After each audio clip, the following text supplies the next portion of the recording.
امام بخاری رحمت الله علیه په خپل کتابه کې یو حدیث راوړی دی.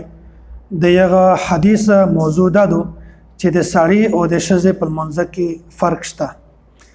لکه څنګه چې په عام معاملات کې د سړی او د ښځې په فرق دی، دغه سه د دې په منځ کې هم فرق شته. او رسول الله صلی الله علیه وسلم صریح حدیث موجود دی بخاری شریف کې، ډیر زیات احادیث موجود دي. امام بخاری رحمت الله علیه یو باب وروړی دی، باب التصفیق للنساء، یا چې د ښځې د پورا د لوس ټکاول دي په بل لوس باندې لوسینه سره ټکاول دي، دا ته تصفیق دی. د سړي د پورا سبحان الله ویل دي او د ښځې د پورا تصفیق دی. حضرت سهل بن سعد رضی الله تعالی عنہ فرمایي قال النبي صلى الله عليه وسلم التسبيح للرجال والتصفيق للنساء. د سړي د پورا سبحان الله ویل دي او د ښځې د پوره تصفیق، یعنی یو لوس په بل لوس باندې والل، دا ته تصفیق دی. دا تصفیق او دا سبحان الله دا دغه د پوره دی. کچیره امام نه یو غلطي وشي په منځ کې، کچیره مقتدی سړی وي، بیا د ته پچار دو چې سبحان الله وایي چې امام په دا خبره پوه شي چې د مونږ څه غلطي شوی. کچیره مقتدی شذا وي، بیا هغه د تصفیق وکړو چې امام په دا خبره پوه شي چې یاره د مونږ څه غلطي شوی.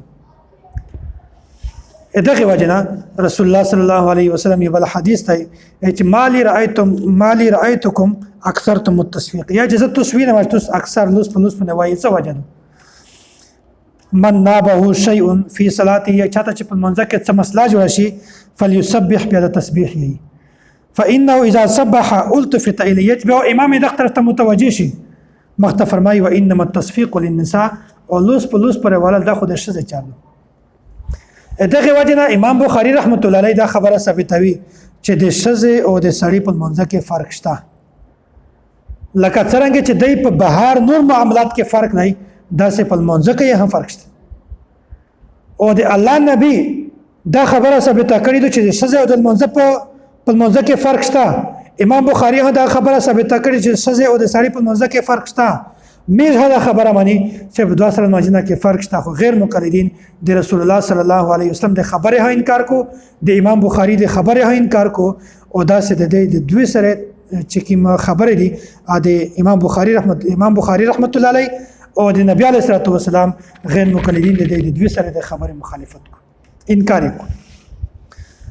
او غیر مقلدین یو عالم دی ډاکټر شفیق الرحمن، دا یای چې د منځو د شیرین ونڅه د السلام علیکم ورحمت الله پر د سړی او د ښځې چې مینځ دی دغه د یو هیئت او د یو شکل مینځ دی، دا کې هیڅ فرق نشته.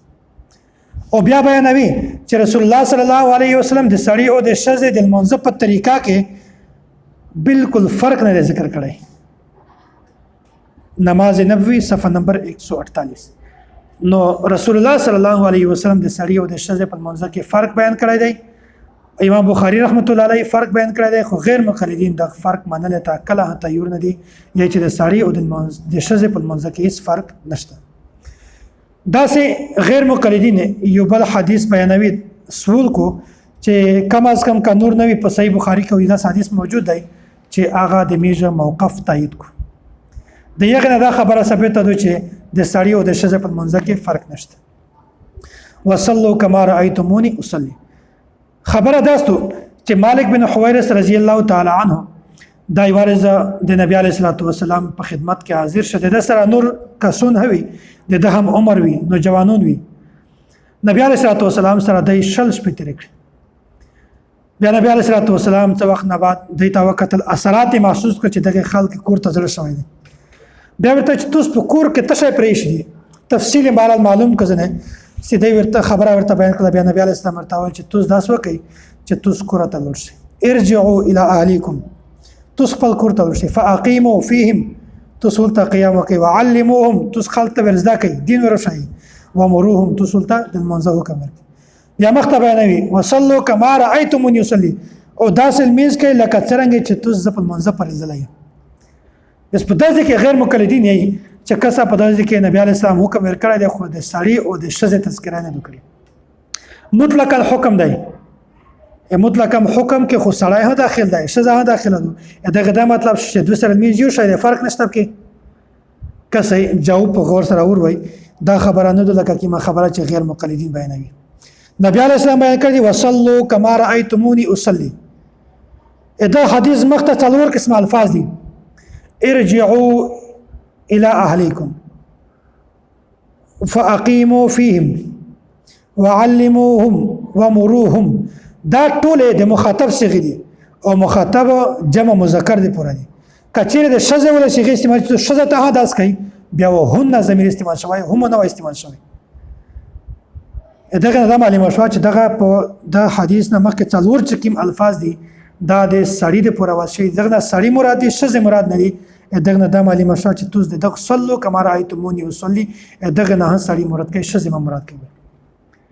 بیا په دا نورسته دي فليؤذن لكم چې کله د منځ وخت چې بیا توس کې یو کس اذان وکي ولي امکم اکبرهم او توس کې چې کیم یو سړی ستر کس وي یعنی د علم نه مثبت وي هغه سره توس امامت یا وکړي. دغه نه څه ثابتېږي چې د شذ د اذان سره کوم تعلق دی. دغه اوس خاصه پرده بیا څنګه نبی اسلام حکم ورته کو چې شذ د اذان کو نه دغه تعلق د سړی سره دی. بیا ما کې چې امامت ته ورته وکړي دغه شذ سره کوم تعلق دی د سړی سره تعلق ته چې سړی د امامت ورته وکړي. دغه مطلب چې دغه حدیث تعلق د سړی سره د شذ سره نشته لہذا د غیر مقلدین په دغه غلطه خبره کې مرځي.